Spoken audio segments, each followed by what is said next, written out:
Comment vivre une vie épanouie dans son couple. Et ce ne sont pas que des moments difficiles, il y a des bons moments. Entre toi et ta femme. Parce que vivre en couple et vivre seul, c'est un pays très différent. Gérer une famille, c'est comme gérer une entreprise qui ne doit pas faillir, qui doit réussir à tous les prix. Pour bien asseoir ta famille et pour bien gérer ta famille. Deux familles se mettent ensemble. On doit avoir donc cette notion de séparation. Non, je me sépare de ma famille. Dans ton foyer, des instructions venant de l'extérieur ne doivent plus être possibles. Si je vous comprends bien, le pasteur, ta famille ne doit pas avoir l'impact sur tes décisions. Quel qu'en soit, mais ces conseils ne sont pas à prendre comme une lettre à la poste. Donc toi-même, tu as le dernier mot dans ta maison. Là, ta femme devient en ce moment-là comme ta partenaire. Il doit avoir la confiance totale entre toi et ta partenaire. Ta famille, c'est ta famille. On a du respect pour nos familles. Comme on a causé, je vais d'abord voir qu'est-ce que ma maman dit de ça. Quand l'Éternel bénit la maison, c'est moi qui amène tout ici dans cette maison. J'amène la nourriture, je paye les loyers, je paye tout. Tu dois faire ce que moi je te demande. Qu'est-ce que vous dites de ça? Beaucoup de problèmes commencent à partir là. Vous devenez une seule personne. Qu'avec Dieu, c'est que 1 plus 1. C'est égal à 1. Ce n'est pas 2. Dans la bénédiction, là, il voit directement ma femme à côté qui sera bénéficiaire. Lorsque Dieu donne une bénédiction, de même il voit les enfants que j'ai à mes côtés qui vont être bénéficiaires. Donc, ça n'a rien à voir avec ma chose. Et que la bénédiction puisse être un instrument pour épanouir la famille. Et non pour les diviser. Merci bien-aimés dans le Seigneur, merci d'être là nombreux en train de suivre votre émission Jésus-Christ l'homme qui attire. C'est moi votre frère Pat Chiswa Karaono. Je suis avec le pasteur Serge. La fois dernière, on avait parlé sur comment s'engager dans des relations amoureuses, comment s'engager dans des couples, comment quand un homme est déjà prêt peut s'engager, comment il peut chercher, comment il peut facilement retrouver sa femme, facilement savoir que celui-ci c'est mon mari. Et aujourd'hui, on va parler maintenant pour les gens qui sont déjà en couple. On va parler sur comment vivre une vie épanouie dans son couple. Comment vivre une vie épanouie dans son couple. Nous avons là notre pasteur, le pasteur Serge Kemalé, qui va nous parler sur le sujet d'aujourd'hui. Je sais que l'Éternel va nous aider, d'édifier, de partager, de nous édifier relativement à notre sujet d'aujourd'hui. Je sais que pour vivre une vie heureuse, beaucoup de gens s'engagent tellement comme ça et il y a des astuces qui manquent pour vivre heureux. Et je sais que le pasteur Serge va nous parler relativement à la volonté de Dieu. Et qu'est-ce qu'il faut faire? Il faut des tactiques, des méthodes, comment faire pour vivre une vie épanouie, comme le pasteur Lévi. Amen, pasteur. Amen. Salut, pasteur Serge Kemalé. Sois béni, mon frère. Je ne réunirai pas encore, c'est notre frère, le pasteur Serge Kemalé. Sois béni, mon frère. Et sois béni, pasteur. Oui, pasteur, comme je viens d'annoncer tantôt, comment vivre une vie épanouie dans son couple? Pasteur, votre intro, qu'est-ce que vous pensez de ça? Avant de commencer, j'aimerais vraiment donner les encouragements à tous ceux et celles qui actuellement se sont engagés dans une vie de relation en couple. Pour ceux-là qui sont dans des foyers déjà mariés, déjà unis par les liens de mariage. Et aussi à tous ceux-là qui sont en voie de s'engager. Amen. Ce n'est pas une vie qui est facile. Ce n'est pas une vie qui est aisée. Il y a beaucoup de difficultés qu'on rencontre dans sa marche lorsqu'on est en couple avec quelqu'un ou quelqu'une. Il y a beaucoup de réalités qu'on rencontre lorsqu'on est déjà une fois ensemble dans la même maison. C'est pour ça que nous adressons vraiment tous nos encouragements à des personnes qui vivent dans cette position, des personnes qui ont des problèmes, des difficultés et qui, beaucoup même, sont parfois même au bout de leur relation, prêts à se séparer à cause de beaucoup de réalités qu'ils rencontrent. C'est pour ça que nous croyons que le Seigneur qui est l'auteur du mariage, c'est le Seigneur, nous croyons que le Seigneur qui est à l'origine de cette vie entre les hommes, qu'il va fermer les couples et qu'il donnera vraiment un issue favorable à toutes ces personnes qui sont dans des difficultés de pouvoir s'en sortir et de continuer leur relation jusqu'à son terme. De ne pas abandonner, de ne pas céder, c'est pas évident, mais ce qui est sûr, il y a un issue favorable que Dieu a réservé. Et c'est cette issue-là que nous devons ensemble regarder chaque fois pour être capable de pouvoir nous maintenir. C'est parce que ce ne sont pas que des moments difficiles, il y a des bons moments encore qu'on passe en couple. Et ces bons moments-là, ça peut nous revenir à l'esprit pour nous amener à pouvoir vraiment oublier la réalité qu'on traverse pour pouvoir consolider notre relation en couple. Donc, c'est... Il y a, comme le pasteur disait, des bons moments. Il faut toujours se souvenir des bons moments que vous avez pu avoir ensemble. Et ça nous aidera à consolider notre couple, à rendre encore notre couple très fort. Et de ne pas surtout écouter et partager vos secrets de la famille avec les frères, avec les amis. Ce qui est de la famille, c'est dans la famille. Il faut le régler entre toi et ta femme. Merci, pasteur. Mais, pasteur, j'ai une question qui me passe à la tête. Comment un homme peut savoir, en fait, comment un homme peut se comporter tout en étant déjà, là on parle d'abord des hommes, on va parler aussi des femmes, mais là on commence à parler des hommes. Comment un homme peut se comporter déjà tout en étant marié? Qu'est-ce qu'un homme peut travailler dans ses caractères? Parce que vivre en couple et vivre seul, c'est un peu très différent. Et ça demande beaucoup de travail, ça demande aussi beaucoup de patience. Comment un homme peut se comporter tout en étant déjà dans le mariage, dans une relation amoureuse, disons le mariage. Pour un homme qui est conscient de l'engagement qu'il a pris, de la responsabilité qu'il accepte de pouvoir faire chemin avec un partenaire ou bien une partenaire, c'est d'abord le sens de responsabilité. Il faut être vraiment responsable. Amen. Et lorsque je parle de la responsabilité ici, c'est quoi? C'est que l'homme doit être conscient que l'ensemble de toute la famille repose sur ses épaules. Ça veut dire que c'est l'homme qui a cette charge-là de donner à l'ensemble de la famille une orientation.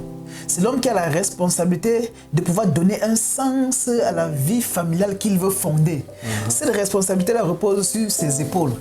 Et étant donc responsable, c'est l'homme qui doit donc utiliser les capacités qu'il a en tant que manager. C'est lui qui doit manager la famille, savoir comment manager sa femme, savoir comment manager les enfants. S'il y a déjà dans ce couple des enfants, savoir comment gérer la famille afin qu'il y ait donc l'harmonie.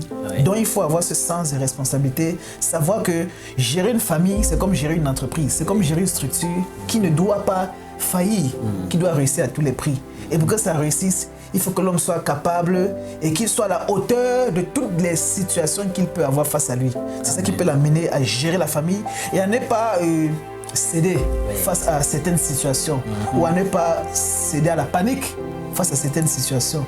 C'est donc ce sens de responsabilité aussi qui passe par la maturité parce que ça va de pair. Lorsqu'on est responsable, ça signifie qu'il y a une certaine maturité qu'on a déjà acquis et qu'on a déjà atteint. Donc c'est pour répondre à la question. Ok, papa. En tout cas, il faut avoir une certaine maturité, il faut avoir l'esprit très fort, très dur pour comprendre, pour bien asseoir ta famille et pour bien gérer ta famille. Pasteur, merci beaucoup pour ça. Mais je sais, la Bible nous dit, l'homme dans Genèse, la Bible nous dit, l'homme quittera son père et sa mère, s'attachera à sa femme et ils deviendront une seule chair. Mais curieusement, pasteur, il y a des hommes quand ils sont déjà dans la vie des couples, il est déjà avec sa femme dans le mariage, mais la majorité des décisions viennent toujours de sa famille. Viennent toujours soit de sa maman, soit de ses tantes, soit de ses sœurs, de ses frères et sœurs. Et là, très souvent, ce sont eux qui dominent sur sa famille. Si la famille dit quelque chose, c'est ce que l'homme va faire. Déjà, ces gens des hommes, ce sont des hommes matures, non matures, parce qu'il peut être responsable, mais il y a des points, sa femme n'a pas de mots. S'il veut seulement, oh non, là c'est ma famille, il faut que je l'écoute. Qu'est-ce que vous pensez de ça? Oui, Pat, la question est très intéressante. Et tu vois, cette réalité-là est parfois liée à beaucoup de c'est lié à beaucoup de causes. Il y a tellement de choses qui peuvent causer ça. Et l'une des causes dont nous pouvons facilement connaître, c'est des liens de culture que les gens parfois ont dans leur tradition et autres là, où le fait d'aller en mariage pour plusieurs semble comme se mettre ensemble deux familles. Beaucoup, même là où nous sommes ici dans cet endroit, c'est que beaucoup de personnes vont en mariage avec la pensée de pouvoir marier la famille. C'est comme si deux familles se mettent ensemble. Et lorsqu'on perçoit la chose de cette façon, c'est alors qu'on aura de telles interventions ou de tels actes dans des couples où tu vas te rendre compte que parfois ta belle-mère, tes belles-sœurs, tes beaux-frères et beaucoup d'autres oncles peuvent intervenir dans ta maison et donner parfois des injonctions. Parfois, ces instructions-là peuvent être même des manipulations. Ces instructions, ça peut même être aussi des instructions bénéfiques. Ça peut être des conseils et autres. Mais généralement, ça crée plus de dégâts que de bien. Ça fait plus de mal que de bien. C'est pour ça que lorsqu'on entre donc dans une relation en couple, on sait que, comme on a dit la dernière fois, le mariage ici, c'est une institution divine. Et comme c'est une institution divine, Dieu a mis les clauses et les bases pour que lorsque l'homme va mettre ces clauses-là en pratique dans sa relation, lui sera, non seulement il sera épanoui, sa femme sera épanouie et même aussi sa famille sera épanouie. De savoir qu'on a un fils qui est responsable et qui a compris le sens de la famille et qui peut aussi lui-même donner une orientation à sa famille, fonder une famille et donner à sa famille un sens. Le mariage, ce n'est pas une affaire de deux familles, ça c'est selon Dieu. Le mariage, c'est un homme qui se sépare de sa famille. Parce que dans ta famille, certainement, tu as eu une éducation que tu as reçue dans ta famille. Certainement, tu as eu une vision de la famille que tu as grandi avec. Il y a même la culture que tu as grandi avec. Il y a beaucoup de choses liées à ta tradition que tu as eu à grandir avec. De même, quand tu vas chercher une autre fille, certainement, elle ne sera pas de ce n'est pas ta sœur. C'est-à-dire que vous n'avez pas grandi dans la même maison, vous n'avez pas grandi sur le même toit. Elle aussi, elle a été élevée dans une culture, elle a eu une éducation différente certainement de la tienne, elle a eu une certaine orientation liée à sa culture et beaucoup d'autres choses. Alors il va falloir que vous vous mettez ensemble, même si ces choses que vous avez reçues dans vos différents milieux d'éducation, vous allez vous mettre ensemble, mais c'est à vous de comprendre à cet instant-là que vous avez une autre vision nouvelle à pouvoir mettre sur pied. C'est de fonder votre propre famille, votre propre vision, votre propre projet en fonction de quelle éducation vous avez à donner par exemple à vos enfants, en fonction de quelle famille vous êtes en train de vouloir bâtir. Donc il y a tous ces paramètres-là. C'est pour ça qu'il est important de comprendre que avant de s'engager, on doit avoir donc cette notion de séparation. Séparation parce que ce n'est pas bienséant que ta soeur, tes frères, tes parents, tes oncles, tes tantes influencent dans la gestion de ta famille. C'est très malsain parce que automatiquement, ça va faire souffrir l'un de vous deux. Soit toi, soit ta femme, soit même vous deux. Parfois, ça peut aller jusqu'à influencer vos enfants. Et c'est très important d'avoir cette notion-là. Et lorsqu'on le dit, ça ne veut pas dire que quand on parle de se séparer, ça ne veut pas dire qu'on ne va plus jamais rencontrer sa famille. Il y a aussi ça. Parce que la séparation ici, c'est juste d'éviter non, je me sépare de ma famille. No call. No, ce n'est pas dans ce sens. No show, nothing. C'est juste que dans ta maison, sur ton toit, dans ton foyer, des instructions venant de l'extérieur ne doivent plus être possibles. Il y a une barrière à ce niveau-là. Mais les relations naturelles, naturelles, ça continue à avoir lieu. Donc, ta famille ne doit, si je vous comprends bien le pasteur, ta famille ne doit pas avoir l'impact sur tes décisions familiales, sur tes décisions de couple. Voilà, ils ne doivent pas, c'est le mot impact, ils ne doivent pas impacter ton couple, ton foyer. C'est-à-dire que même si on donne des conseils, on peut te donner des conseils, bien sûr. Quelqu'un peut te donner des conseils à cause de ce qu'il veut du bien, mais ces conseils ne sont pas à prendre comme une lettre à la poste. Donc toi-même, tu as le dernier mot dans ta maison. De même, tu dois inculquer cette notion à ta femme, pour qu'elle n'aille pas aussi porter les conseils dehors pour venir appliquer dans son foyer. Tu dois savoir que, en tant que chef, en tant que responsable de ta maison, de ton foyer, c'est toi à éduquer ta femme et lui faire comprendre quel genre de famille tu es en train de vouloir bâtir avec elle.